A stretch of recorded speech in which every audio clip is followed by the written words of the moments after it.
Hello viewers, আসসালামু আলাইকুম। এই গরমে যদি এরকম ঠান্ডা ঠান্ডা আইসক্রিম পাওয়া যায় তাহলে তো আর কোনো কথাই থাকে না, তাই না?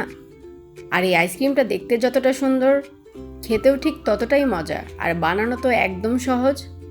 তাহলে কথা না বাড়িয়ে আইসক্রিম বানানোর জন্য চলে যাই। এখানে চুলাতে একটা প্যান বসিয়ে দিয়েছি আর 1 কাপ পরিমাণ কনডেন্স মিল্ক নিয়েছি। এই কনডেন্স মিল্কটা জাল দিয়ে একটা ক্যারামেল তৈরি করব। এই আইসক্রিমের জন্য কিন্তু এই কনডেন্স মিল্কের যে ক্যারামেল আছে সেটা কিন্তু খুব দরকারি। ক্যারামেলের জন্য আইসক্রিমের কালারটা অনেক সুন্দর আসবে আর খেতেও কিন্তু অনেক মজা হবে। আইসক্রিমের ক্যারামেলটা কিন্তু তৈরি হয়ে গেছে। এখন এখানে আমি 1 লিটার পরিমাণ লিকুইড দুধ দিয়ে দিলাম। দেখে কিন্তু মনে হচ্ছে ক্যারামেলটা জমাট বেঁধে গেছে, কিন্তু জাল দিতে দিতে এই ক্যারামেলটা কিন্তু গলে যাবে।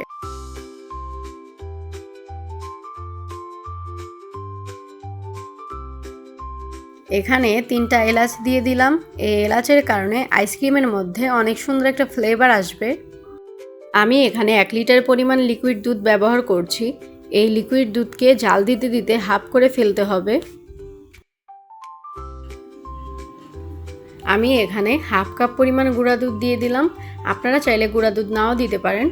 এখন খুব ভালোভাবে মিশিয়ে নেব যাতে গুঁড়া দুধ জমাট বেঁধে না যায়।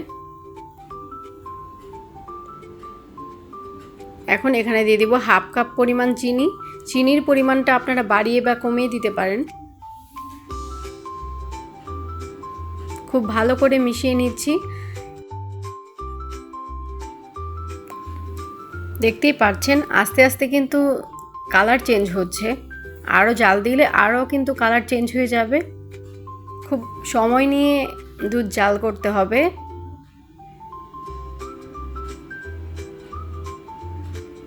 একটু পর পর নেড়ে দিতে হবে যাতে নিচে থেকে লেগে না যায়। এখানে আমি কিছু বাদাম ব্যবহার করেছি, আপনারা চাইলে বাদাম নাও দিতে পারেন। খুব ভালো করে মিশিয়ে নিচ্ছি আর 5 মিনিটের মতো রান্না করব। দেখতেই পাচ্ছেন অনেক ঘন হয়ে গেছে। এখন আমি চুলাটা অফ করে দেব। এখন আমি এই আইসক্রিমের লিকুইডগুলো আইসক্রিমের মোল্ডে ঢেলে নেব।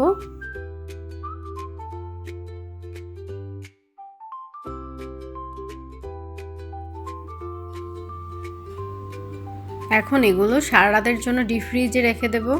দেখতেই তো পারলেন আইসক্রিম বানানোটা কতটা সহজ, আর খেতেও কিন্তু অনেক মজা হয়েছে। আমি আশা করি আমার আইসক্রিমের রেসিপি আপনাদের কাছে ভালো লেগেছে। যদি ভালো লেগে থাকে তাহলে অবশ্যই লাইক, কমেন্ট, শেয়ার আর আমার চ্যানেলটি সাবস্ক্রাইব করতে ভুলবেন না। সবাই খুব ভালো থাকবেন। আল্লাহ হাফেজ।